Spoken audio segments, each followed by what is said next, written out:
Hi, it's story time again. Are you ready for another tale? Wonderful. Well, if you settle down, close your eyes, and listen, I will read for you The Devoted Friend by Oscar Wilde.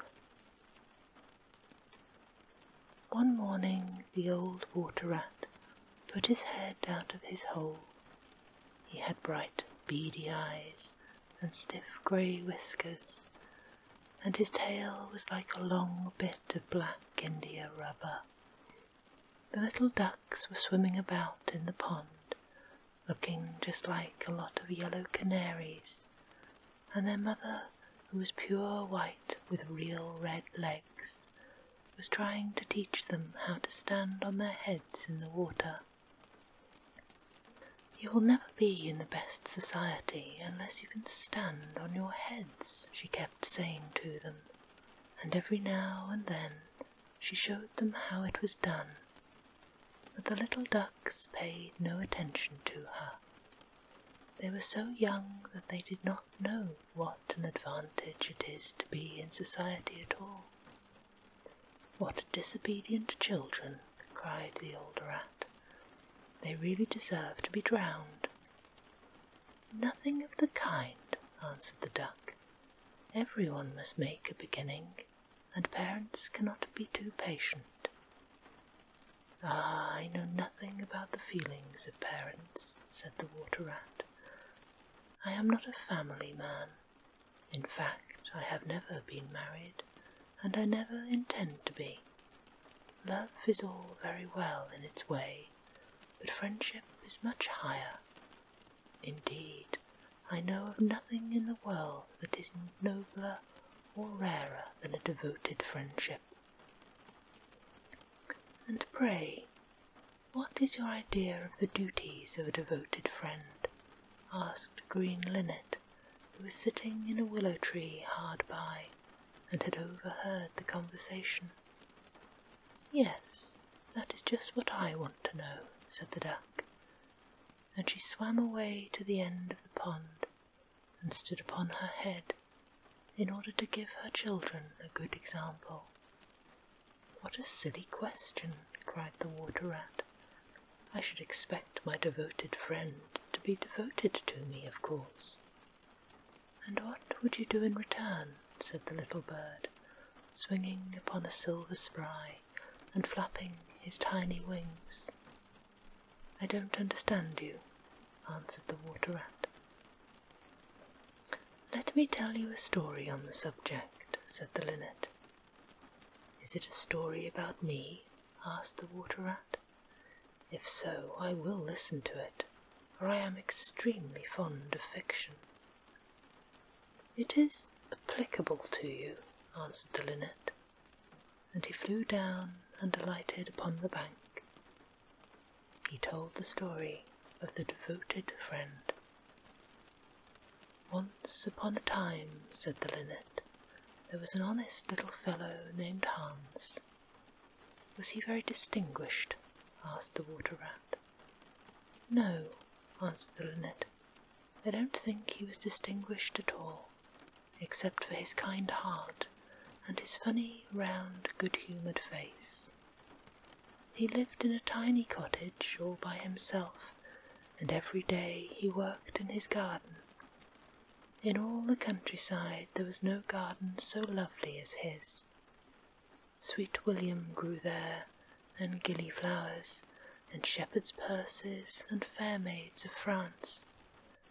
There were damask roses and yellow roses, lilac crocuses and gold, purple violets and white, columbine and lady smock, marjoram and wild basil, the cowslip and the flower de luce, the daffodil and the clove pink, bloomed or blossomed in their proper order as the months went by, one flower taking another flower's place, so that there was always beautiful things to look at and pleasant odours to smell.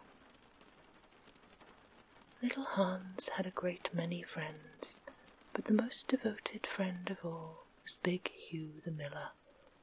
Indeed, so devoted was the rich miller to little Hans that he would never go by his garden without leaning over the wall and plucking a nosegay or a handful of sweet herbs, or filling his pockets with plums and cherries if it was the fruit season.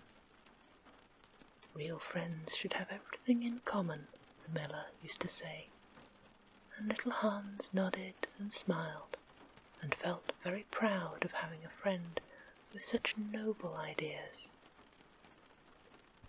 Sometimes, indeed, the neighbours thought it strange that the rich miller never gave little Hans anything in return, though he had hundreds of sacks of flour stored in his mill, and 6 milk cows, and a large flock of woolly sheep.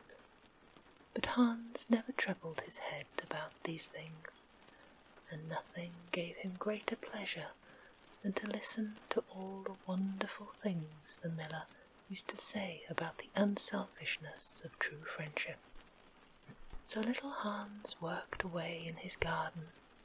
During the spring, the summer, and the autumn he was very happy, but when the winter came and he had no fruit or flowers to bring to market, he suffered a good deal from cold and hunger, and often had to go to bed without any supper, but a few dried pears or some hard nuts. In the winter also he was extremely lonely, as the miller never came to see him then. "There is no good in my going to see little Hans as long as the snow lasts," the miller used to say to his wife, "for when people are in trouble they should be left alone and not bothered by visitors. That, at least, is my idea about friendship, and I am sure I am right. So I shall wait until the spring comes, and then I shall pay him a visit, and he will be able to give me a large basket of primroses, and that will make him so happy." "You are certainly very thoughtful about others," answered the wife, as she sat in her comfortable armchair by the big pine-wood fire. "Very thoughtful indeed. It is quite a treat to hear you talk about friendship. I am sure the clergyman himself could not say such beautiful things as you do, though he does live in a 3-storied house and wear a gold ring on his little finger." "But could we not ask little Hans up here?" said the miller's youngest son. "If poor Hans is in trouble, I will give him half my porridge, and show him my little white rabbits." "What a silly boy you are," cried the miller. "I really don't know what the use is of sending you to school.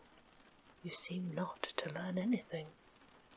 Why, if little Hans came up here and saw our warm fire and our good supper and our great cask of red wine, he might get envious, and envy is a most terrible thing, and would spoil anybody's nature.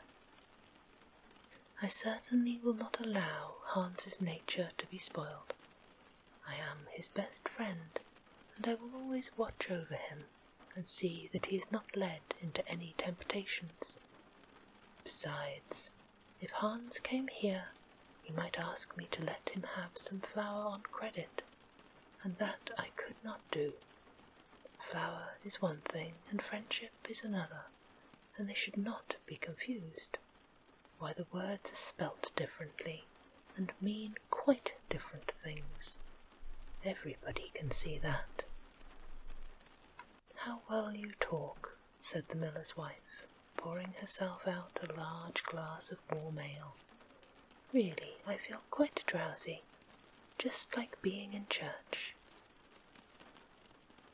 "Lots of people act well," answered the miller, "but very few people talk well, which shows that talking is much the more difficult thing of the two, and much the finer thing also." And he looked sternly across the table at his little son, who felt so ashamed of himself that he hung his head down and grew quite scarlet, and began to cry into his tea. However, he was so young that we must excuse him." "Is that the end of the story?" asked the Water Rat. "Certainly not," answered the Linnet. "That is the beginning." "Then you're quite behind the age," said the Water Rat. "Every good storyteller nowadays starts with the end, and then goes on to the beginning, and concludes with the middle. That is the new method. I heard all about it the other day from a critic who was walking round the pond with a young man. He spoke of the matter at great length, and I am sure he must have been right, for he had blue spectacles and a bald head, and whenever the young man made a remark, he always answered pooh. Pray, go on with your story. I like the Miller immensely. I have all kinds of beautiful sentiments myself, so there's a great sympathy between us." "Well," said the Linnet, hopping now on one leg and now on the other, "as soon as the winter was over and the primroses began to open their pale yellow stars, the Miller said to his wife that he would go down and see little Hans. 'Why, what a good heart you have,' cried his wife. 'You are always thinking of others. And mind you take the big basket with you for the flowers.' So the Miller tied the sails of the windmill together with a strong iron chain, and went down the hill with the basket on his arm. 'Good morning, little Hans,' said the Miller. 'Good morning,' said little Hans, leaning on his spade and smiling from ear to ear. 'And how have you been all the winter?' said the Miller. 'Well, really,' cried Hans, 'it is very good of you to ask. Very good indeed. I'm afraid I had rather a hard time of it, but now the spring has come, and I am quite happy, and all my flowers are doing well.'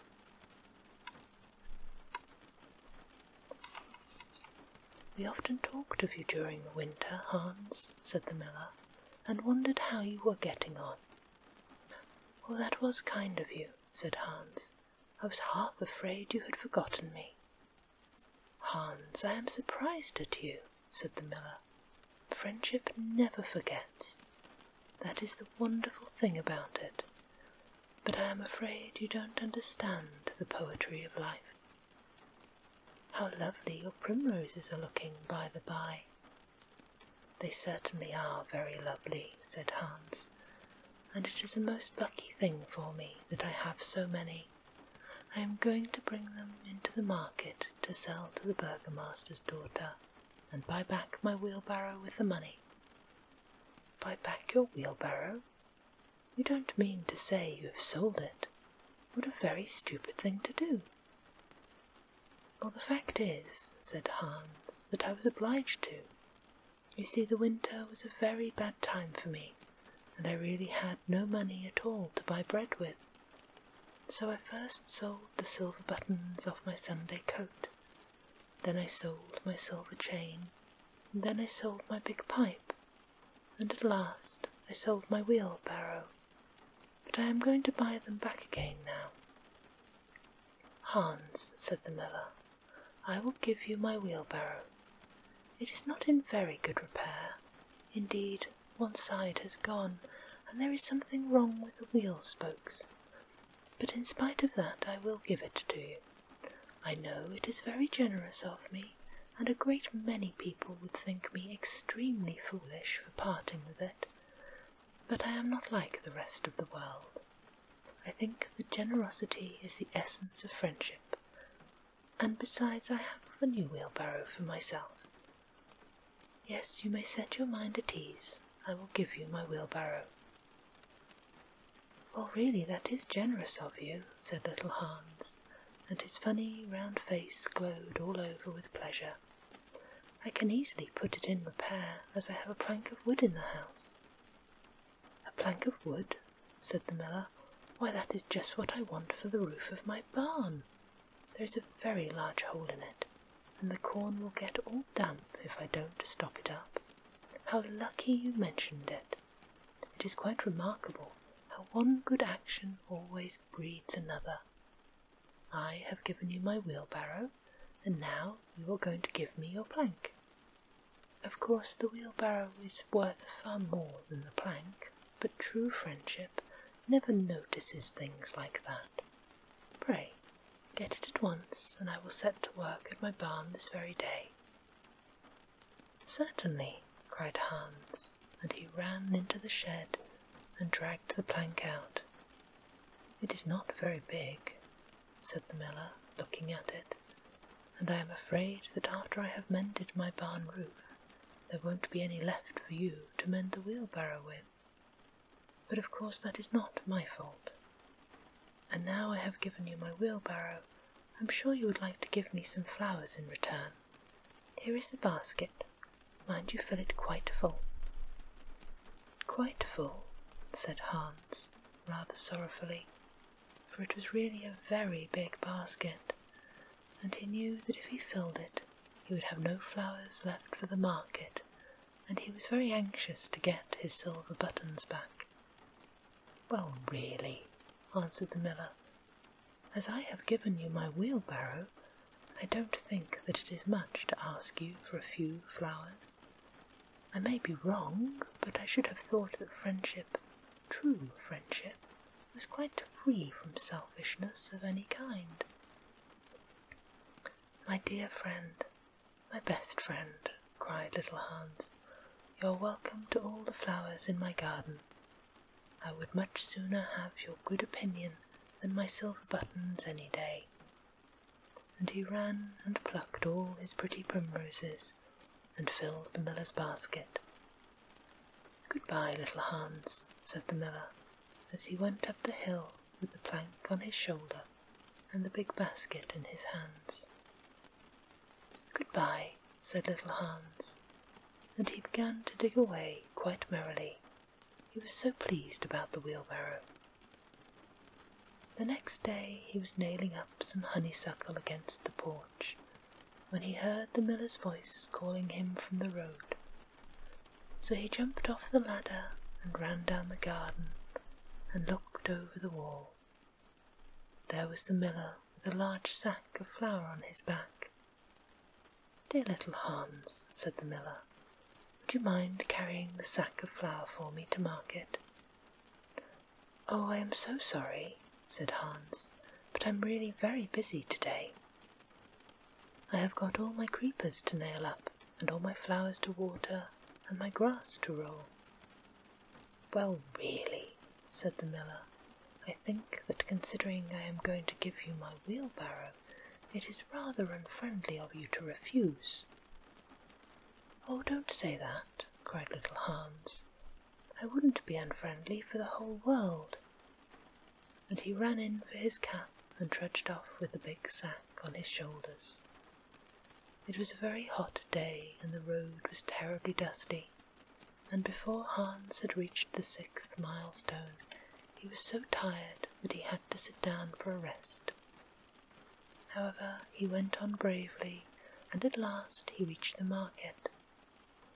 After he had waited there some time, he sold the sack of flour for a very good price, and then he returned home at once, for he was afraid that if he stopped too late he might meet some robbers on the way.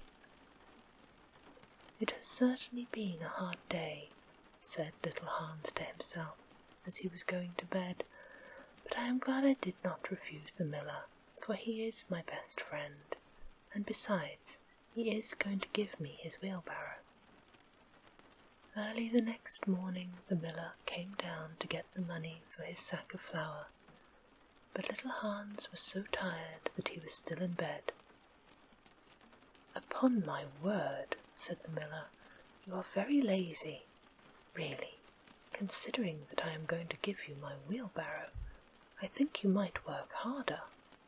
Idleness is a great sin, and I certainly don't like any of my friends to be idle or sluggish. You must not mind my speaking quite plainly to you. Of course, I should not dream of doing it if I were not your friend, but what is the good of friendship if one cannot say exactly what one means? Anybody can say charming things and try to please and flatter, but the true friend always says unpleasant things and does not mind giving pain. Indeed, if he is a really true friend, he prefers it, for he knows then that he is doing good. "I am very sorry," said little Hans, rubbing his eyes and pulling off his nightcap, "but I was so tired that I thought I would lie in bed for a little time and listen to the birds singing. Do you know that I always work better after hearing the birds sing?" "Well, I am glad of that," said the miller, clapping little Hans on the back, "for I want you to come up to the mill as soon as you are dressed and mend my barn roof for me."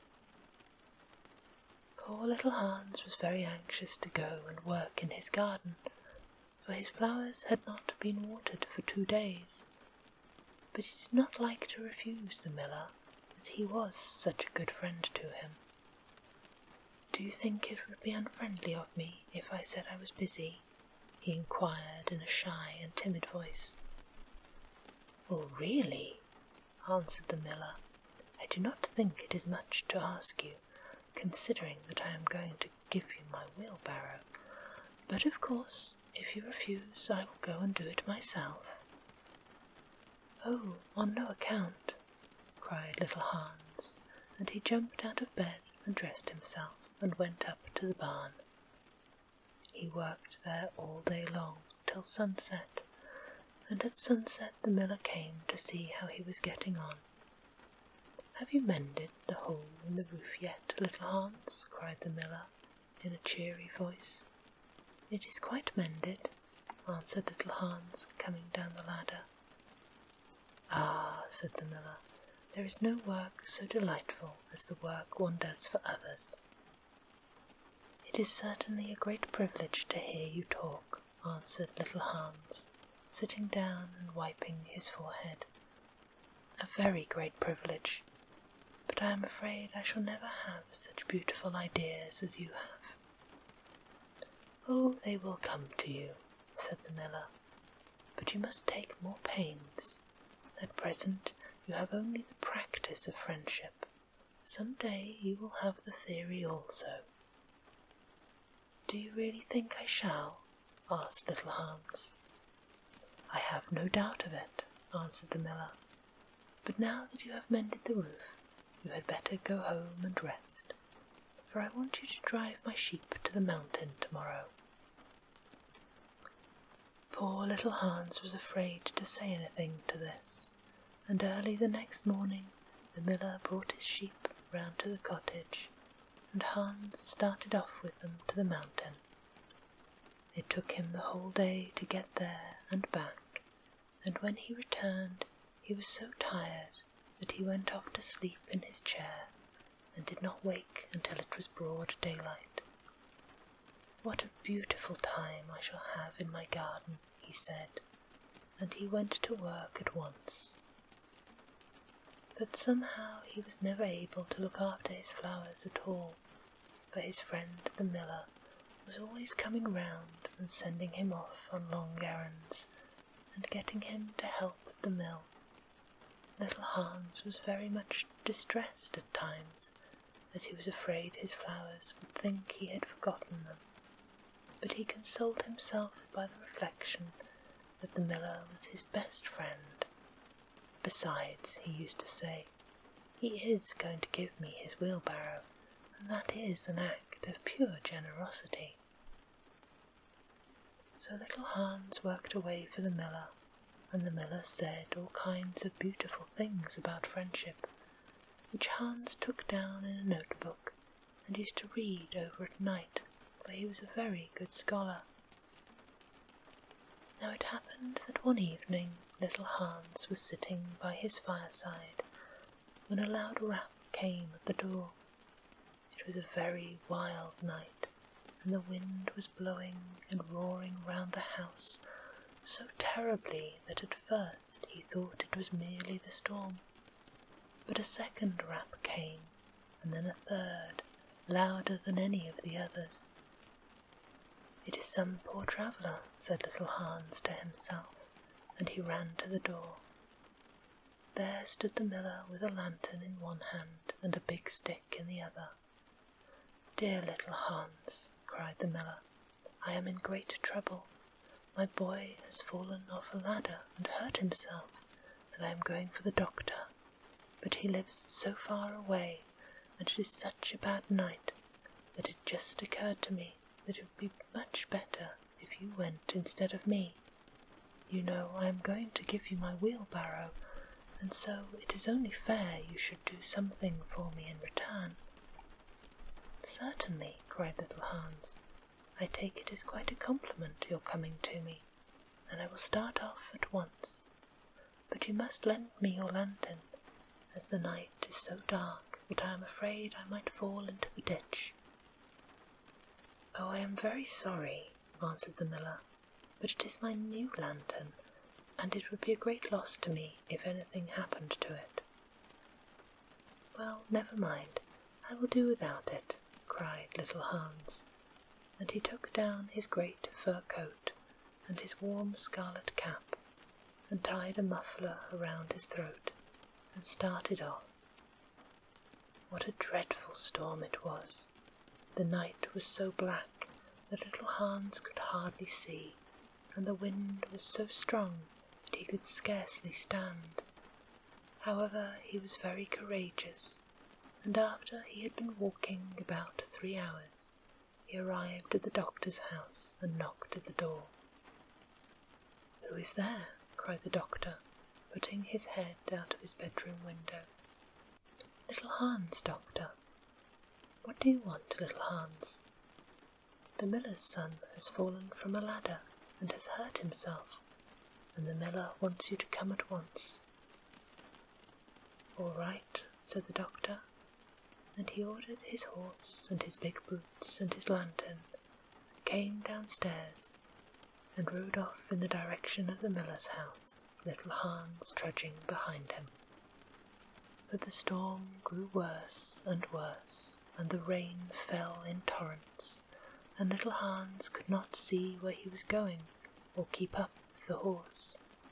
At last he lost his way and wandered off on the moor, which was a very dangerous place, as it was full of deep holes, and there poor little Hans was drowned. His body was found the next day by some goatherds, floating in a great pool of water, and was brought back by them to the cottage. Everybody went to little Hans's funeral, as he was so popular, and the miller was the chief mourner. "As I was his best friend," said the miller, "it is only fair that I should have the best place." So he walked at the head of the procession in a long black cloak, and every now and then he wiped his eyes with a big pocket handkerchief. "Little Hans is certainly a great loss to everyone," said the blacksmith when the funeral was over, and they were all seated comfortably at the inn, drinking spiced wine and eating sweet cakes. "A great loss to me, at any rate," answered the miller. "Why, I had as good as given him my wheelbarrow, and now I really don't know what to do with it. It is very much in my way at home, and it is such bad repair that I could not get anything for it if I sold it. I will certainly take care not to give away anything again. One always suffers for being generous." "Well," said the Water Rat, after a long pause. "Well, that is the end," said the Linnet. "But what became of the miller?" asked the Water Rat. "Oh, I don't really know," replied the Linnet, "and I am sure that I don't care." "It is quite evident, then, that you have no sympathy in my nature," said the Water Rat. "I am afraid that you don't quite see the moral of the story," remarked the Linnet. "The what?" screamed the Water Rat. "The moral. Do you mean to say that that story has a moral?" "Certainly," said the Linnet. "Well, really," answered the Water Rat, in a very angry manner, "I think you should have told me that before you began. If you had done so, I certainly would not have listened to you. In fact, I should have said pooh, like the critic. However, I can say it now. so he shouted out "Pooh" at the top of his voice, gave a whisk of his tail, and went back into his hole. "And how do you like the water-rat?" asked the duck, who came paddling up some minutes afterwards. "He has a great many good points, but I, for my own part, have a mother's feeling, and can never look at a confirmed bachelor without tears coming into my eyes." "I am rather afraid that I have annoyed him," answered the linnet. "The fact is, I have told him a story with a moral." "Ah, that is always a very dangerous thing to do," said the duck, and I quite agree with her. Peaceful slumbers. Sleep sweet.